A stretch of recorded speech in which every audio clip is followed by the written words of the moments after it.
Good morning, students of class 9.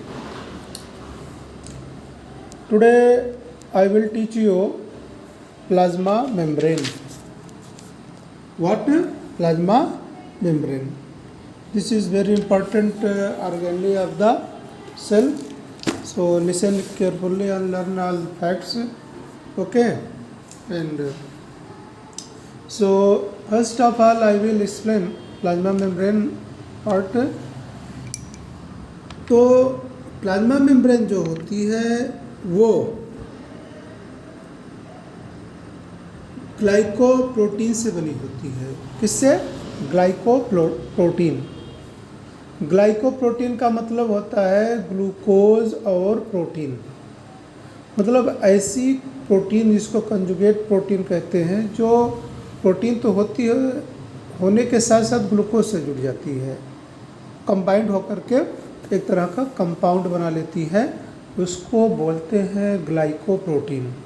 ठीक है, चलिए अब ये ग्लाइकोप्रोटीन डबल लेयर मेम्ब्रेन होती है। कितनी लेयर की होती है? Double layer. अंडरस्टूड? तो डबल लेयर इसको किसने खोजा था वो मैं आप सबको बताना चाहता हूँ। इन 1972 सिंजर and Nicholson in 1972 suggested a model of the plasma membrane. That model is called fluid mosaic model. That model is called fluid mosaic model. It means इसमें जो होता है फ्लूइड क्या रहेगा? एक फास्फोलिपिड रहेगा। फास्फोलिपिड, ये सब आप सबको नया शब्द आ रहा है, अभी मैं इसको बताता हूँ एक्सप्लेन करके। तो फास्फोलिपिड जो होता है एक लिक्विड रहता है, उसी लिक्विड में प्रोटीन डूबे रहते हैं। समझ गया?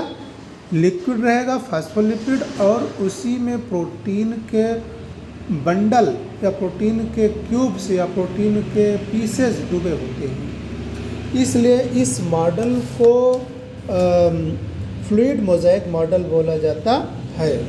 इसको किसने सजेस्ट किया था? सिंजर एंड निकल्सन ने। कब किया था? 1972 में। इतना फैक्ट क्लियर कर लीजिएगा। चलिए, तो ये 2 लेयर की होती है। कितने लेयर की होती है? 2 लेयर की होती है और उसमें 2 टाइप की प्रोटीन्स होती हैं। कितने टाइप की प्रोटीन होती है? 2 टाइप की प्रोटीन होती है। आप इस डायग्राम में आप देखिए कि इस डायग्राम में आप देखिए ये फास्फोलिपिड बोलते हैं इसको। फास्फोलिपिड, लिपिड का मतलब होता है आयल, जिसको हम लोग अपनी लैंग्वेज में फैट बोलते हैं, लेकिन ग्रीक भाषा में फैट को लिपिड बोलते हैं। तो जब लिपिड या फैट के मॉलिक्यूल फास्फोरस से जुड़ जाते हैं तो अब उस कंपाउंड को हम फास्फोलिपिड कहते हैं। उस बायो कंपाउंड को फास्फोलिपिड बोलेंगे, क्योंकि लिपिड का मतलब फैट जब फास्फोरस से जुड़ जाता है तो फास्फोलिपिड होता है। तो ये फास्फोलिपिड के ये पीसेज हैं, देख लीजिए सब। ठीक है ना?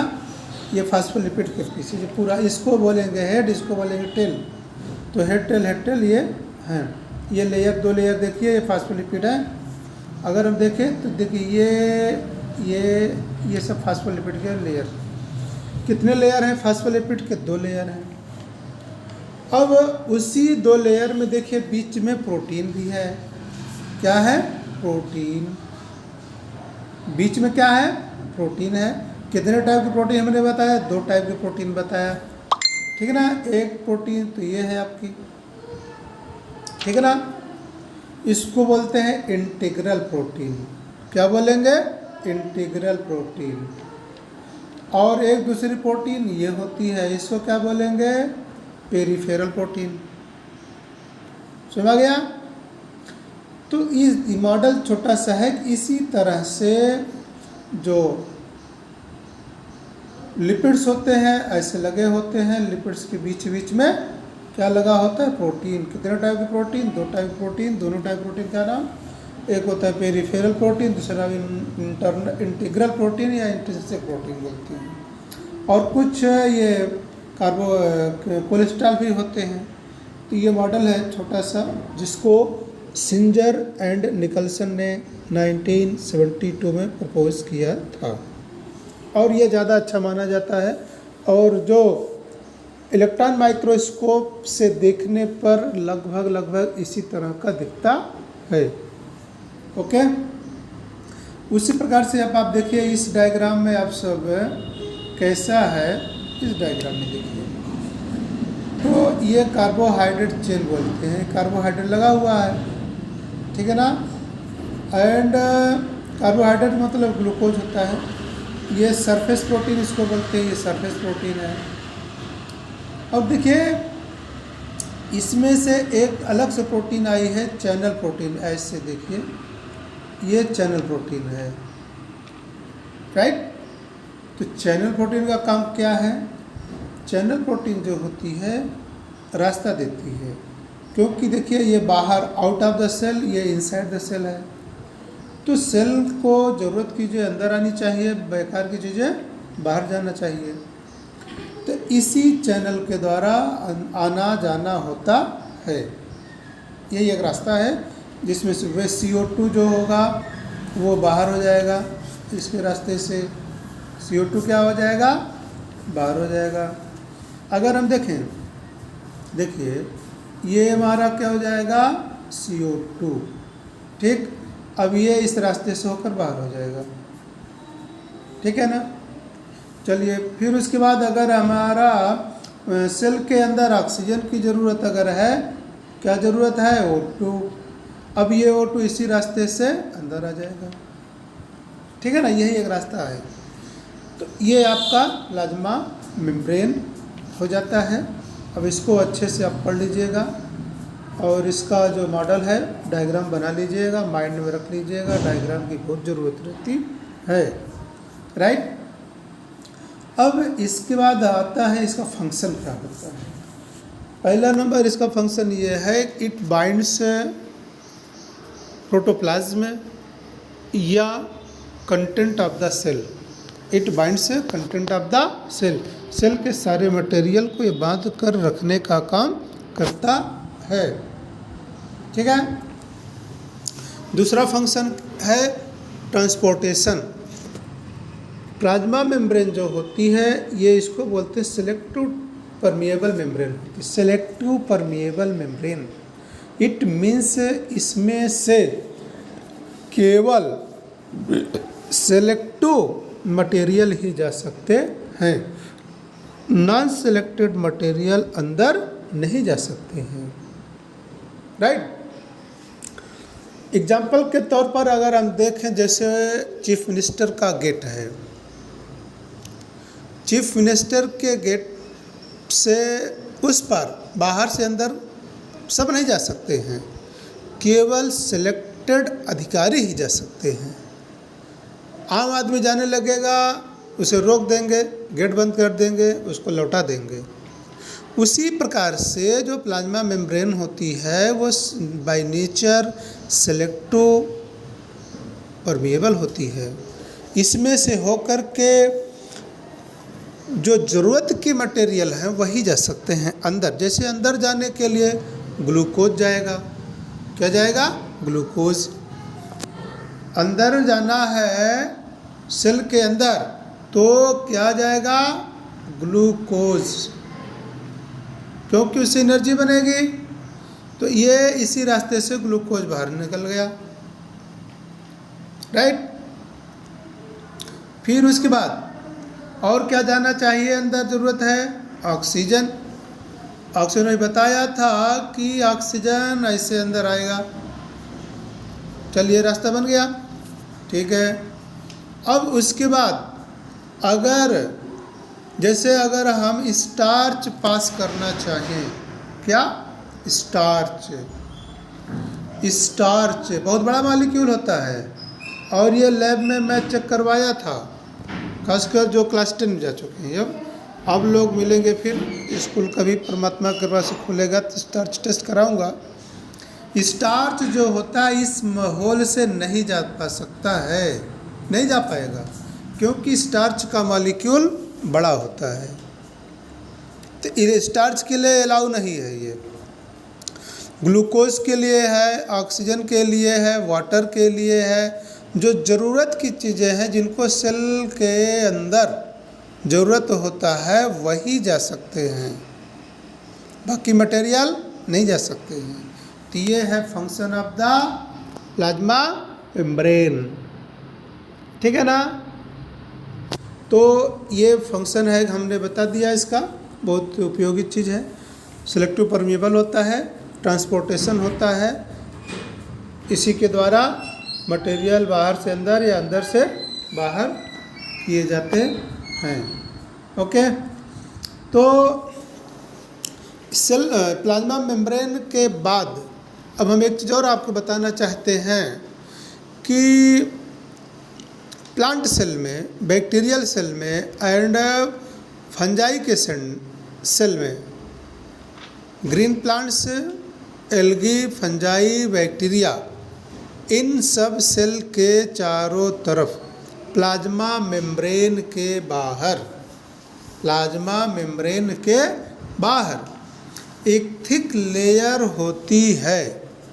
उस लेयर को सेल वॉल कहते हैं। उस मेम्ब्रेन को, मेम्ब्रेन नहीं है वो वॉल है। मेम्ब्रेन तो बहुत पतली होती है, वो पतली नहीं है, बहुत मोटी है। वो वॉल होती है, थिक वॉल होती है, इसलिए उसको सेल वॉल बोला जाता है। फिर से बता देता हूँ कि सेल वॉल किस में पाया जाता है। बैक्टीरियल सेल में पाया जाता है, फंजाई के सेल में पाया जाता है, एल्गी के सेल में पाया जाता है, ग्रीन प्लांट्स के सेल में पाया जाता है, सेल के बाहर। अब इनका कंपोजिशन जो होता है वो अलग अलग होता है। ग्रीन प्लांट्स के जो सेल वॉल होते हैं वो सेलुलोज से बने होते हैं, मेनली किससे? सेलुलोज से बने होते हैं। एक मटेरियल होता है सेलुलोज। अब आप जानेंगे सेलुलोज क्या है। सेलुलोज जो होता है एक प्रकार का कार्बोहाइड्रेट है जो ग्लूकोज से बना होता है। ग्लूकोज के एक एक मॉलिक्यूल जुड़ते जुड़ते जुड़ते जुड़ते जुड़ते जुड़ते जुड़ते जुड़ते बहुत लंबी चेन बन जाती है और उसी चेन को सेलुलोज बोलेंगे। क्या बोलेंगे? सेलुलोज बोलेंगे। और ये कहाँ मिलेगा? ग्रीन प्लांट्स में। जैसे देखिए आप अपना पेपर जिस पर हम लोग राइटिंग करते हैं ना, ये सेलुलोज का ही बना है।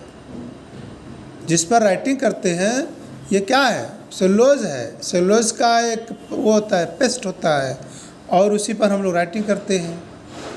कॉटन, जो कॉटन होता है या जीन्स का जो कपड़ा होता है, ये सब सेलुलोज के बने होते हैं। और सेलुलोज किससे बना होता है? ग्लूकोज से बना होता है।